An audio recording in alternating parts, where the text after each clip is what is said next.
Hi class, I hope you're having a great day and I hope that your week is off to a wonderful start.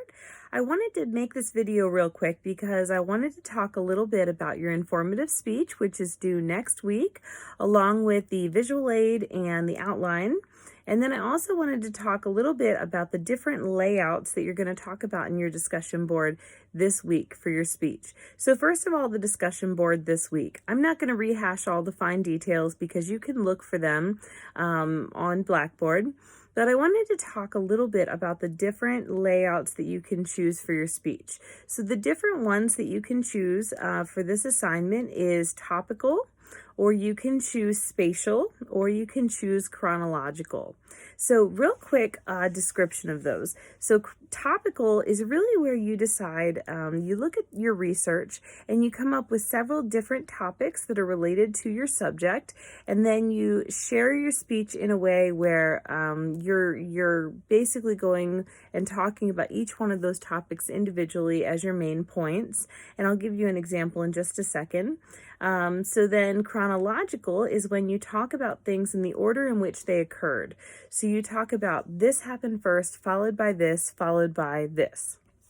That usually works really well if you're talking about a person, like a biographical speech, or if you're talking about a region or maybe a historical event or something along those lines.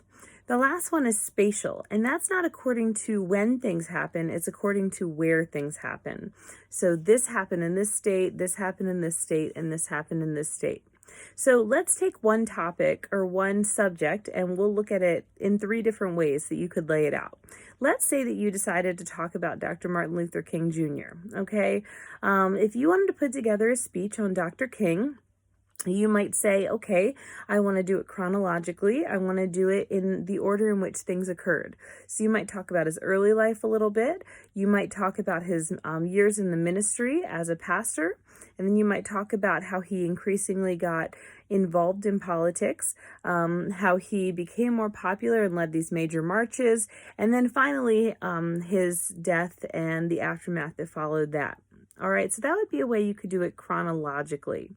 Now, if you wanted to do it spatially, you could talk about the different places where he worked. So you could talk about how he lectured a lot in the North, where they were more accepting of him. You could talk about how he was arrested, how he marched in the South, and how he was trampled in the South. Like, a lot of really terrible things happened to him in the South. So you could organize that as one of your main points. And then you could also talk about the march in Washington, D.C. and how, he led this enormous historic civil rights movement in Washington, D.C. that is, forever a part of our history. And so that's how you could do it spatially if you were talking about Dr. King. If you were talking about Dr. King and you wanted to do it topically, you could talk about different topics related to his life. So maybe you could say, as far as his ministry goes, this is what he did. He preached about, equality. And then if you wanted to say, as far as his civil rights movement went, this is what he was really a proponent of, with these peaceful protests and marching and things like that. And then if you wanted to talk about his death, you could go into a little bit more detail about his assassination and what happened with that. So you could talk about, and you wouldn't necessarily have to do it in that order, because if you did it chronologically, you would do it, these are his years in the ministry, and then civil rights, and the big marches, and then his death. But if you wanted to do it topically, you could kind of jump around on that. You could talk about his personal life, his professional life, and his passing. You could talk about his personal life and his political life, details surrounding that. So there's a lot of different ways that you can go. Don't feel handcuffed to one particular type of layout. These are, really good strategies to use though. Okay, you're also supposed to talk a little bit about audience analysis. And audience analysis is something that's really important for you if you want to be a good speaker. The more you know your audience, the more power you have. All right, so try to get to, kind of get into the minds of your listeners. Think about things from your audience's perspective, and think about the different backgrounds, the different perspectives, the different experiences that your audience might have. So it's helpful to know things like age of your audience, gender, socioeconomic status, as many details as you can possibly get. I have not had a lot of experiences with speech anxiety. Usually I'm really comfortable speaking in front of groups of people. But there was one time that I had really bad speech anxiety, and it was because I did not do a proper audience analysis. Back when I lived in New Mexico a few years ago, I worked for Wells Fargo Bank. And I was the Wells at Work banker in our area out in Las Cruces. And Las Cruces is really a college town because they have New Mexico State University there. So there's tons of college students. My job was to go to these different businesses around town that banked with us and try to convince their employees to open accounts. And most of their employees were college students. So I would pop into their morning meeting. I would bring a bunch of New Mexico State University swag with me, like keychains and flashlights and ID card holders. And I would give a quick little pitch to, 5 or 10 people and then wait in the break room for them to open accounts. It was pretty straightforward. Well, one day I decided that I wanted to go to this car dealership in town. And I called and asked if I could come. They said yes. This was my mistake. I did not ask any more questions except for the address. So I get the address and I go to this place. I brought like a little stack of size small and medium New Mexico State University t-shirts with me. And I had the little flashlight keychains for New Mexico State University. And I went over to this car dealership and I walked in totally confident, ready to go. And it was about 60 men. They were all men. They were all between 40 and 60 years old. And they were all used car dealers. So they were very high energy, very charismatic. The air was like straight testosterone. I was not prepared for it. And I stood up there and I fumbled through the entire speech. I shook, my voice shook, my hands shook, everything was shaking. I was talking at the speed of light. And I told them what I had planned to tell them, which was, it's really important to build your credit while you're still young and in college. If you lose your New Mexico State University ID, you can replace it if it's linked to your debit card. Things that they did not care about. Now, if I had just done a little bit of audience analysis, if I had just asked a few simple questions, I would have done so much better in that speech. I could have gone and talked about mortgages or debt consolidation or all kinds of different types of banking that would have been relevant to them. But I did not make my speech relevant to my audience because I did not think in advance about who my audience might be. I made too many assumptions. So try to think about your audience. You have a good start because you're all in the same class. You all have the fact that you're in college in common. And so that's a really big help. But think about the diverse experiences and perspectives that your audience might have. Okay, so audience analysis and also the layout for your speech. So you're going to write a little bit about that this week. You're going to have that posted by Wednesday, and then you are going to respond to a classmate by Saturday. Now, I'll be honest, if you post by Thursday, I don't really care. As long as you post and respond to another classmate by Saturday, I'm pretty happy with it.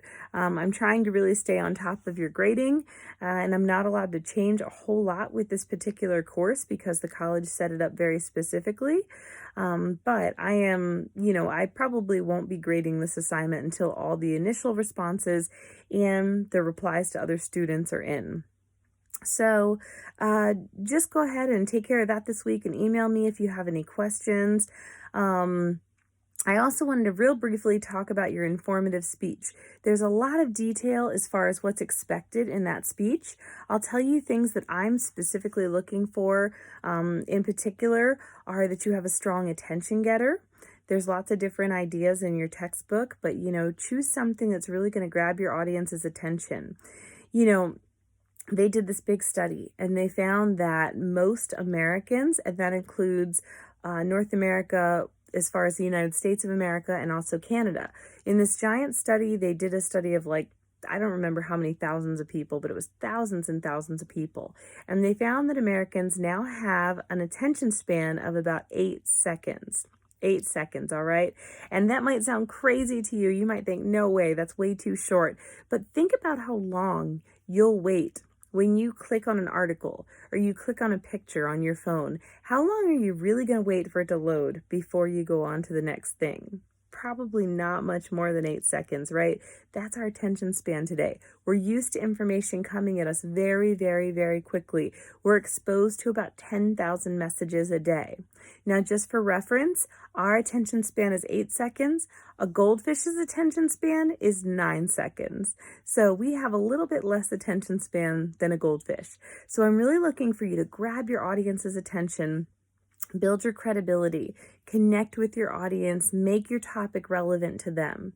I'm looking for you to have an organized, well laid out body of your speech. I want to see main points supported by subpoints, and that means that you're coming up with main points, and that's driven by the research that you've done. I want to see a preview and a review of your main points. So that's as simple as saying, today I'm going to talk to you about, and then naming your main points specifically. And then at the end of the body of your speech, as you're transitioning into the conclusion, I want you to say, today I have talked to you about, and then you go back over your main points again. There's a saying in communication: you tell them what you're going to tell them, you tell them, and you tell them what you told them. Repetition really helps us remember things. So that's super, super important. And I also want to see that you end your speech in a memorable way. Okay, I want to see that you end on purpose. A lot of people just fizzle out at the end of their speeches. Don't fizzle out. Be intentional with how you end your speech. Finally, I want to make sure that you're citing your sources verbally. So you're going to be finding sources for the speech. And it's just as simple as saying, according to the Department of Health on their website, it says ABC. According to this book written by this person, here's a piece of information. You don't have to give me the date and the publisher and all that. I just need enough information that I could look it up later if I wanted to. The outline, there's a ton of detailed information, so please make sure that you look at that very, very carefully, and email me again if you have questions. And as far as the visual aid, what I'm looking for is that you have a visual aid that is clean. I don't want to see tons and tons of text. That is a huge mistake that a lot of speakers make. They fill up their PowerPoint slides with text and assume that your audience is going to read that text. They're not going to read a lot of text. We're just not. We're going to zone out, and we're not going to read any of it because it's too much work. Don't make your audience work that hard to listen to you. Use a lot of pictures. If you're going to use text, use bullet points with simple phrases or keywords, things that will help your audience remember what you're talking about better. Okay? I hope that's helpful for you. I'm enjoying being in this online class with you. You guys have done a great job so far. Please let me know if you have more questions, and I will talk to you later. Have a great day. Bye.